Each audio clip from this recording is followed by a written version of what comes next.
10 साल रिसर्च करने के बाद इन्होंने बताया कि दुनिया में 38,000 प्रकार का गैनोडर्मा पाया जाता है। ठीक है, जिसमें से आप मोबाइल रख दीजिए, वो बाद में देखिएगा, हम दोबारा बता देंगे। फोटो खींच लेना बाद में। ये दीदी बना रही है, डाल देंगी आपको। 36,000 प्रकार का इसमें जहरीला है, इनका इसका इस्तेमाल नहीं कर सकते, खा नहीं सकते। ठीक है, जिसमें से 2,000 प्रकार का ऐसा है जो खाने योग्य है, और 2,000 में 200 ऐसे हैं जो औषधीय गुणों से भरपूर थे। इन 200 में से 6 ऐसे थे, इनके नाम है हार्ट गैनो, लीवर गैनो, ब्रेन गैनो, रुई गैनो, पिकाक गैनो, इंसेन गैनो। 1 2 3 4 5 6, ये 6 तरीके के गैनोडर्मा। ठीक, अलग अलग 6 की पावर अलग अलग। अब इन्होंने क्या 10 साल जो रिसर्च की वो यही की कि 6 की पावर 1 में डाल दी, इन 6 की पावर किसी एक में डाल दी, 6 in 1 बन गया, 6 in 1, जो कि दुनिया में आज तक कोई नहीं बना पाया। इसीलिए इन्हें physician of the new millennium का अवार्ड दिया गया। ठीक है, कि 1000 साल में कोई ऐसा फिजिशियन हुआ है जिसने कि 6 की पावर 1 में डाल दी, आज तक ये काम कोई नहीं करता। अब ये 6 in 1 बन गया, तो ये काम क्या करता है? ठीक है, इसका काम है हमारे शरीर के ऊपर। हमारा शरीर जो है छोटी छोटी कोशिकाओं से मिलकर बना है। ये क्या काम करता है? हमारी कोशिका के ऊपर काम करता है। ठीक, क्या काम करता है? वहां से विषैले तत्वों को बाहर निकालता है, तत्वों को बाहर निकालता है। अब ये विषैले तत्व हमारे शरीर में जाते कैसे, पता है आपको?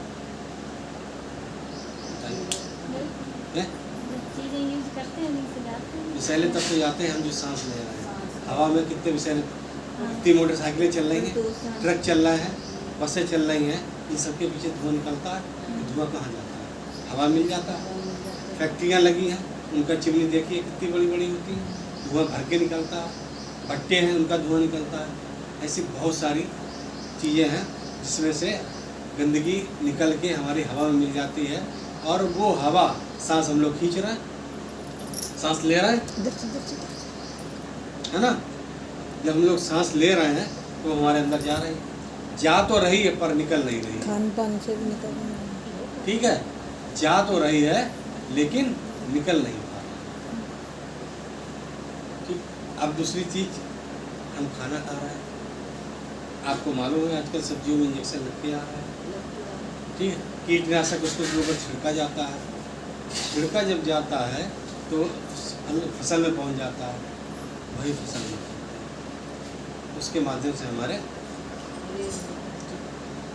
इसके अलावा वो कीटनाशक छिड़का गया है या यूरिया खाद वगैरह जो डाली गई है खेत में, पानी बरसता है तो पानी के साथ वो जमीन के अंदर, जब हम लोग पानी निकालते हैं तो हमारे पानी में मिल जाता है और हम पीते तो हमारे शरीर में, यानी तीनों माध्यम से विषैले तो हमारे शरीर के अंदर जा रहे हैं और निकल नहीं पा रहे हैं। जब निकलते नहीं, इसलिए हम कहाँ जाते हैं? बीमार होकर डॉक्टर, कोई ना कोई किसी न किसी रूप में बीमारी निकल आती है। तो ये हमारे शरीर से विषैले तत्वों को बाहर निकालता है कौन? ये 6 in 1।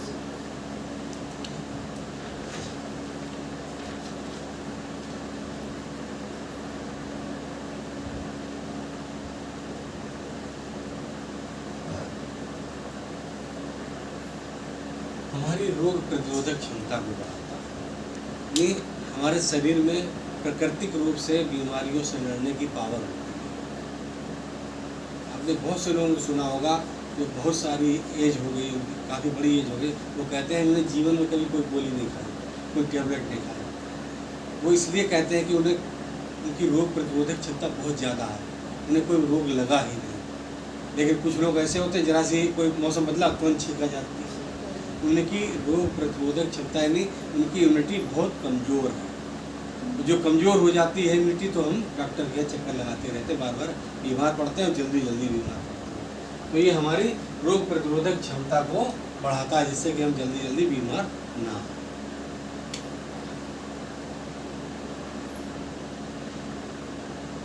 आपके अंदर ऐसे तत्व पाए जाते हैं जो हमारे शरीर में कैंसर नहीं पैदा होगा। आजकल देखा होगा जरा गांठ बन जाती तुरंत डॉक्टर लैब में चेक करने देते थे, ये चेक करने के लिए गांठ है किस चीज़ में। और आज हर मोहल्ले गली में देख लीजिए लगभग एक पेशेंट कैंसर कहीं ना कहीं मिल जाता है। इतनी तेज़ी से कैंसर फैल रहा है। रीजन क्या है कि शरीर इतना वातावरण हमारा प्रदूषित हो चुका है।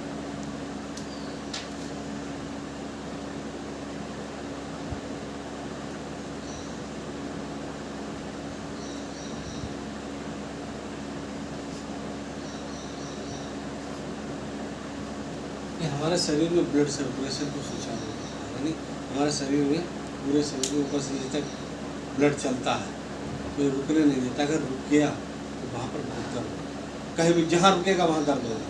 जहाँ सिर में रुकेगा सिर में दर्द, हाथ में रुकेगा हाथ में दर्द, पैर में रुकेगा तो किसी भी कारण से रुकने नहीं देता है ब्लड को सुचारू रखता है।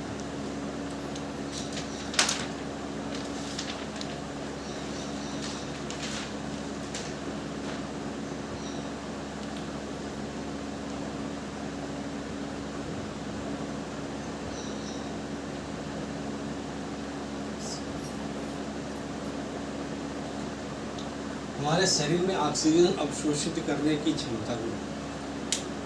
आपने देखा होगा हॉस्पिटल में जब मरीज जाते हैं तुरंत सबसे पहले उनकी उंगली में लगा के चेक करते हैं, उंगली में लगा के उसकी ऑक्सीजन और पल्स चेक की जाती है। देखते हैं कि शरीर का ऑक्सीजन डाउन तो नहीं है, डाउन है तो तुरंत उसको ऑक्सीजन लगाई जाएगी। कई सारे पेशेंट हमारे नॉलेज में हैं जिन्हें ऑक्सीजन ना मिलने की वजह से वो ख़त्म हो गए। तो ये प्राकृतिक रूप से हमारे शरीर की ऑक्सीजन खींचने की क्षमता को बढ़ाता है।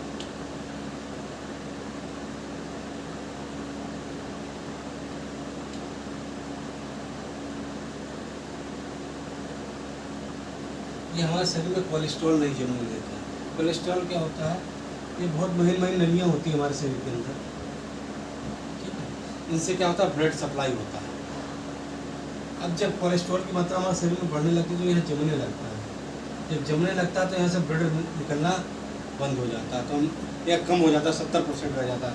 तो हमें दिक्कत होती है, उलझन होती है। हम डॉक्टर के पास जाते हैं, डॉक्टर चेक रिपोर्ट करवाते हैं और बताते हैं कि आपके अब यहाँ पर छल्ले पड़ेंगे, तभी ब्लड आगे जाता है और लोग छल्ले डलवा के चले जाते हैं। इस प्रक्रिया में बहुत सारी प्रॉब्लम होती है, ठीक है। होना ये चाहिए कि ये गंदगी साफ होनी चाहिए। क्या होना चाहिए?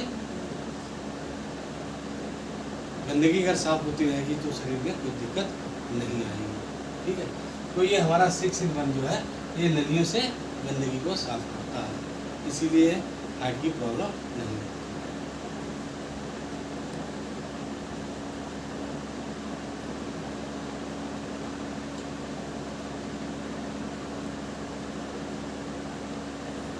ये हमारे शरीर को बैलेंस में रखता है। कैसे बैलेंस में रखता है? जैसे ये सीधी रेखा है तो ये बैलेंस में है। अगर ये ऊपर के लिए जा रही है तो हाई हो रही है, नीचे जा रही है तो लो हो रही है। क्या? ब्लड प्रेशर नॉर्मल है तो कोई दिक्कत नहीं, हाई हो गया तो दिक्कत, लो हो गया तो दिक्कत। डायबिटीज, शुगर घट गई तो भी दिक्कत और बढ़ गई, थायराइड बढ़ गई तो भी दिक्कत और घट गई तो भी दिक्कत। तो ये क्या होना चाहिए? बैलेंस में रहना चाहिए, संतुलित रहना चाहिए। संतुलन जब बिगड़ जाता है तो गाड़ी पलट जाती है। ऐसे ही हाल हमारे शरीर का है। संतुलन अगर बिगड़ गया तो हमारा शरीर भी तुरंत डॉक्टर के पास जाना पड़ता है। तो ये हमारे शरीर को संतुलन की अवस्था में है। बढ़ती उम्र के प्रभाव को कम करता है। बढ़ती उम्र के प्रभाव को कम करता है। उसका उदाहरण हम अभी आपको दिखा रहे हैं। हमने कल एक मोबाइल में दिखाई दिया था तो मैंने इसका वो ले लिया था स्क्रीनशॉट। बढ़ती उम्र के प्रभाव। 51 साल की ये भी है महिला और 51 साल की ये भी है। क्या अंतर दिख रहा है चेहरों में? दोनों 51 साल की हैं, ठीक है। समझ में आया आपके?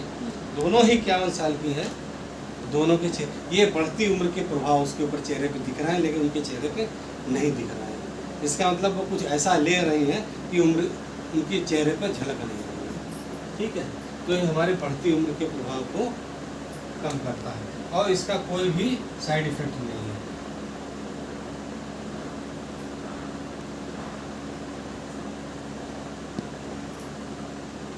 किसी भी उम्र का कोई भी व्यक्ति कभी भी खा सकता है, छोटा बच्चा भी खा सकता है, जवान भी खा सकता है और बूढ़ा भी खा सकता है। ठीक है, तो इसका कोई कितने लंबे समय तक खा सकता है, इसका कोई भी दुष्प्रभाव नहीं है। अब ये तो हो गया है इसका हमारे शरीर पर कुछ काम मैंने बता दिया। ठीक, अब ये हमारे शरीर के ऊपर कैसे काम करता है ये समझिए।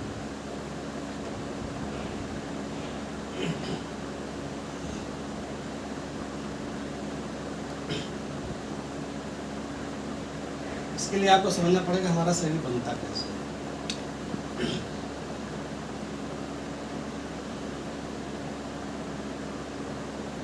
एक माता की कोशिका एक पिता की कोशिका मिलकर सबसे पहले एक कोशिका का निर्माण होता है। क्या होता है? सबसे पहले एक हमारे शरीर की एक कोशिका का सबसे पहले एक कोशिका का निर्माण होता है।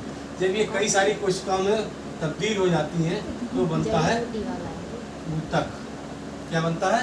ऊतक। ऊतक मतलब हड्डी, खाल, मांस ये।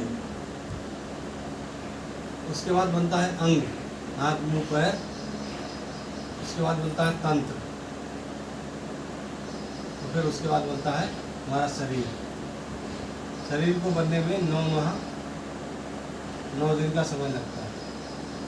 शरीर बन गया, चाहे लड़के के रूप में बना हो चाहे लड़के के रूप में बना। शरीर बना, जब बना तो कभी ना कभी हमारे शरीर में कुछ दिक्कत आती है और वो हमारे समझ में नहीं आते हैं, उसको लक्षण बोलते हैं। और इन लक्षणों के साथ हम डॉक्टर के पास जाते हैं, उनकी समझ में आते हैं तो वो दवाई देते हैं, नहीं समझ में आता तो क्या करते हैं? टेस्ट करवाते हैं। ठीक है, टेस्ट उन्होंने करवाया और जो रिपोर्ट आई उसके आधार पर क्या दे दी हमको? दवाई दी। और उस दवाई से ये लक्षण क्या हो गया? दब गया। उदाहरण के लिए बीपी किसी का हाई है, दवाई खाई, दब गया, वो कहता अब ठीक है, जैसे जैसे छोड़ी फिर बढ़ जाएगा। तो यहाँ लो बीपी में है। डायबिटीज की गोली खाई, शाम को अगर नहीं खाई भूल गए तो रात में बीपी बढ़े, है ना? तो ये लक्षण दब जाता है, खत्म नहीं होगा। अगर यहाँ पर हम गैनोडर्मा खिलाएं, क्या खिलाएं? गैनोडर्मा। तो गैनोडर्मा कहाँ काम करता है? कोशिका कहाँ है?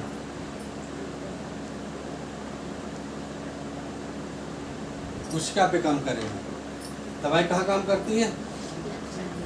ठीक, अब कोशिका को ढूंढेगा हमारे शरीर में जाके कि कौन सी कोशिका बीमार है, कौन सी डैमेज हो चुकी है जिसकी वजह से प्रॉब्लम पैदा हो। उस कोशिका को ढूंढ के उसको सही करेगा। अगर वो कोशिका मर गई है तो उसे जिंदा करेगा दोबारा से, रीजनरेट करने की पावर इसके अंदर जो किसी के अंदर नहीं है।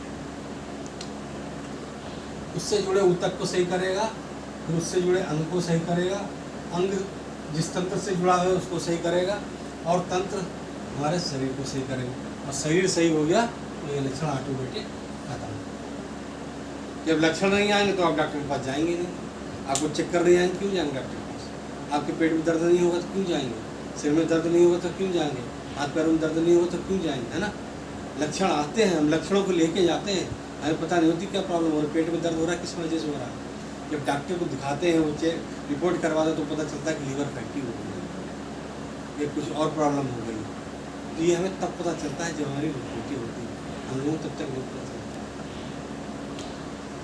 अब ये समझिए उदाहरण के द्वारा, ये एक पौधा है और ये इसके पत्ते हैं और ये जड़ है। ये क्या है? जड़। इसको पानी की जरूरत है तो पानी कहाँ देना चाहिए बताइए? पानी कहाँ जाएंगे? जड़ में। पानी हम जड़ में देंगे तो ये पत्ते हरे हो जाएंगे अपने आप। हमारे शरीर की जड़ कहाँ है? कोशिका हमारे शरीर की जड़ है, बिल्कुल सही कहा। ये हमारी जड़ है। सबसे पहले यहीं से तो हुआ, कोशिका बनी, फिर ऊतक बना, फिर अंग बने, फिर तंत्र, फिर शरीर। ठीक, अब हमें पानी कहाँ लग रहा है? यानी शरीर में दवाई की जरूरत हो तो कहाँ लग रहा है?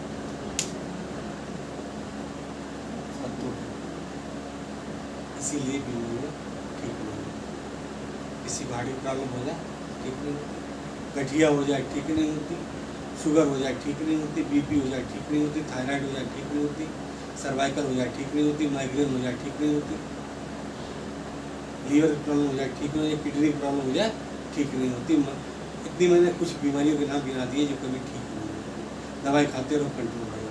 कारण उसका यही है कि हम पत्तों पे जब पानी लगा रहे हैं जड़ पर नहीं, जड़ पे लगेंगे तो ये पत्ते अपने आप